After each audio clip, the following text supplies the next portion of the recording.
Yo, it's your boy Colin, aka Colin Trade CSP, back with you with another video. In today's video, we're just doing our weekly watch list, you can say, weekly outlook. Basically, give you guys an update on how I see the charts moving this coming week. Give you guys an update on the economic calendar, see exactly what news we need to pay attention to coming to this trading week, and then just give you an overall update when it comes to the market itself. So hope you guys enjoy, sit back, relax, let's get started and give you guys a quick brief update for this coming week of August 24th.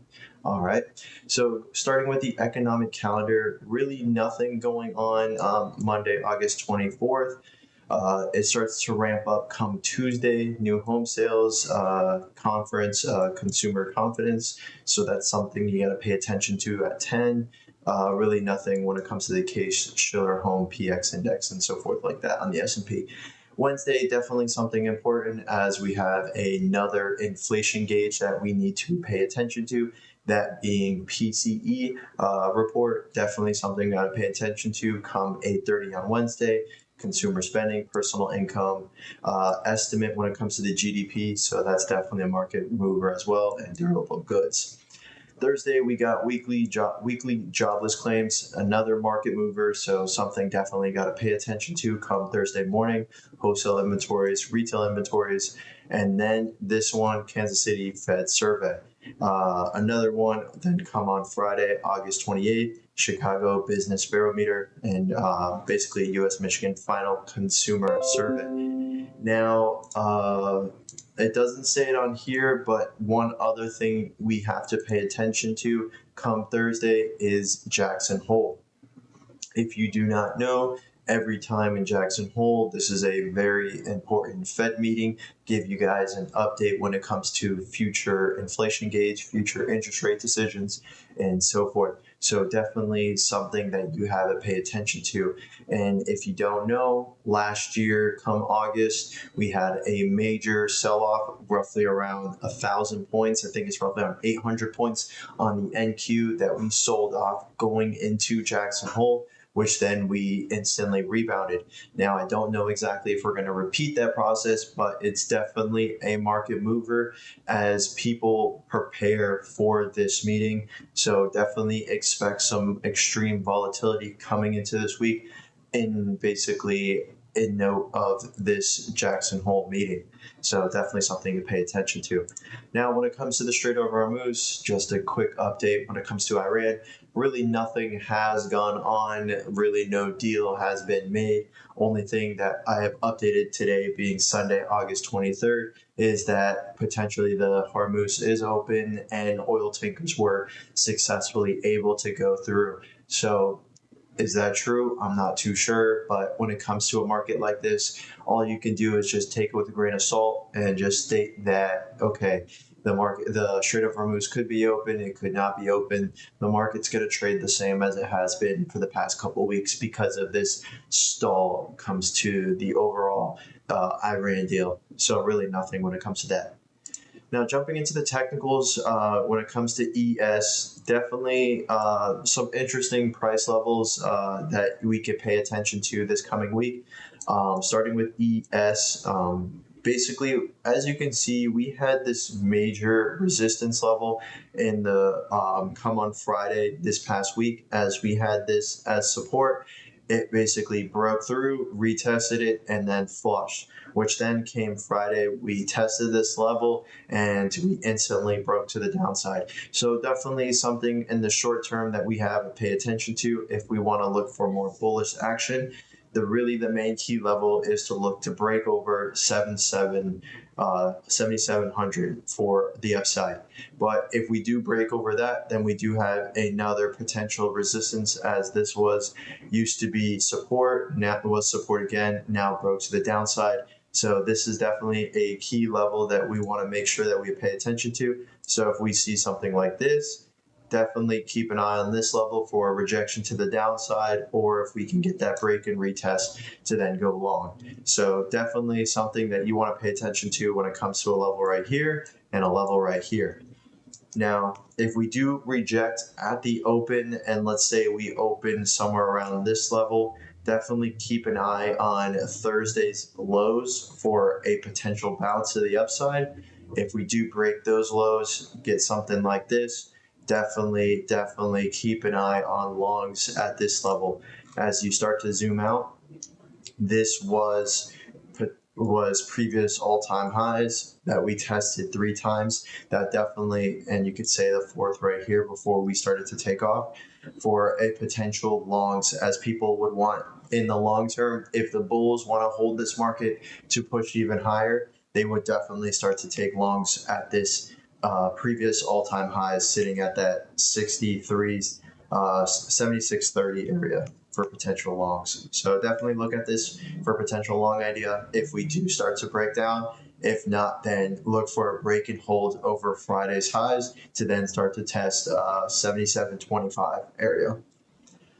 Now, looking at the QQQ, this is looking a little bit different. As you saw, ES was already broke to all-time highs. NQ hasn't broke all-time highs as of yet. So definitely looking at this. First is this support area that we've held Thursday, we held Friday. So let's see if a coming Monday or Tuesday, if we start to break down, we want to make sure this level starts to hold, that being 29, basically 300 area, 29,300. Now, if we do break to the downside, let's say on Monday, we get a break under weekly lows, we break under Thursday and Friday lows, definitely look to short off the weekly lows into this 28,800, as this was support here, resistance here, support here, start to zoom out, and support here. So definitely an area of interest when it comes to this coming trading week, if we do potentially start to break down coming Monday and Tuesday. And like I said, we are going into Jackson Hole. Last time we basically, the market was basically trying to price in Jackson Hole, so it did sell off roughly around 800 points, which then allowed for the market to bounce right when Jackson Hole started. So a nice support zone would be this 28,800 for a potential bounce. Now, let's say if the market does start to push to the upside and we're able to hold this as potential support, then really I would want to take bait. I wouldn't really touch this until we get to this roughly around 30,000 as potential resistance. As you can see, tested here as support, but resistance, support, resistance, support. So there is a lot of touch points at this 30,000 area that I would definitely play a key level to look at a potential short or break and retest for longs. So that is definitely the key level. But other than that, there's really only 2 things when it comes to playing this. Play the potential bounce at open, play this resistance at 30,000, or if we do decide to break down, then the third option is the longs at this 28,800. You know, as we can see, we had this trend line break to the upside. I really do not want this to continue to fall to the downside for longs, just the fact because we had this long 4-hour break, retested it, went long, and now we're just starting to flush to the downside. So let's see if we can get some structure down here at this level, get a double touch, and then start to push back to the upside. And then even look towards that recent all-time highs sitting right around here. Now, with all the controversy with BTC, we had a major push to the upside, and I would love to chart this, giving a quick update when it comes to BTC. As you can see, we have finally broken out of this trend. This also 4-hour trend. You can even be you can say on the daily as well. We are able to break and hold over this 75,000 area. So now when it comes to this, one thing I want to make sure to hold this for longs is if we can continue to hold this 75,000 area for potential support and then start to push to the upside. Because if you start to zoom out, we really do not have anything resistance until we get past this 98,000. So to be honest, if this 74 holds, 75 holds, let's get this push to the downside and then start to push up. And if you start to do the count on this, a move like this, you start to look at this, let me get this straight. Roughly around 30% move to the upside, very clear upside, which then, for the Bitcoin holders, definitely looking at a move back into 100,000 plus. So that is an overall very, very bullish structure break when it comes to Bitcoin, and it definitely looks to be a nice move to the upside, holding that if we can see 96, 97,000. For a potential break retest, let's see if we can get 97, and then 97 it would probably look to come down to 81 and then start to look at structurally moving up back into all-time highs. But that is the quick update when it comes to BTC, ES, and Q going into this new trading week.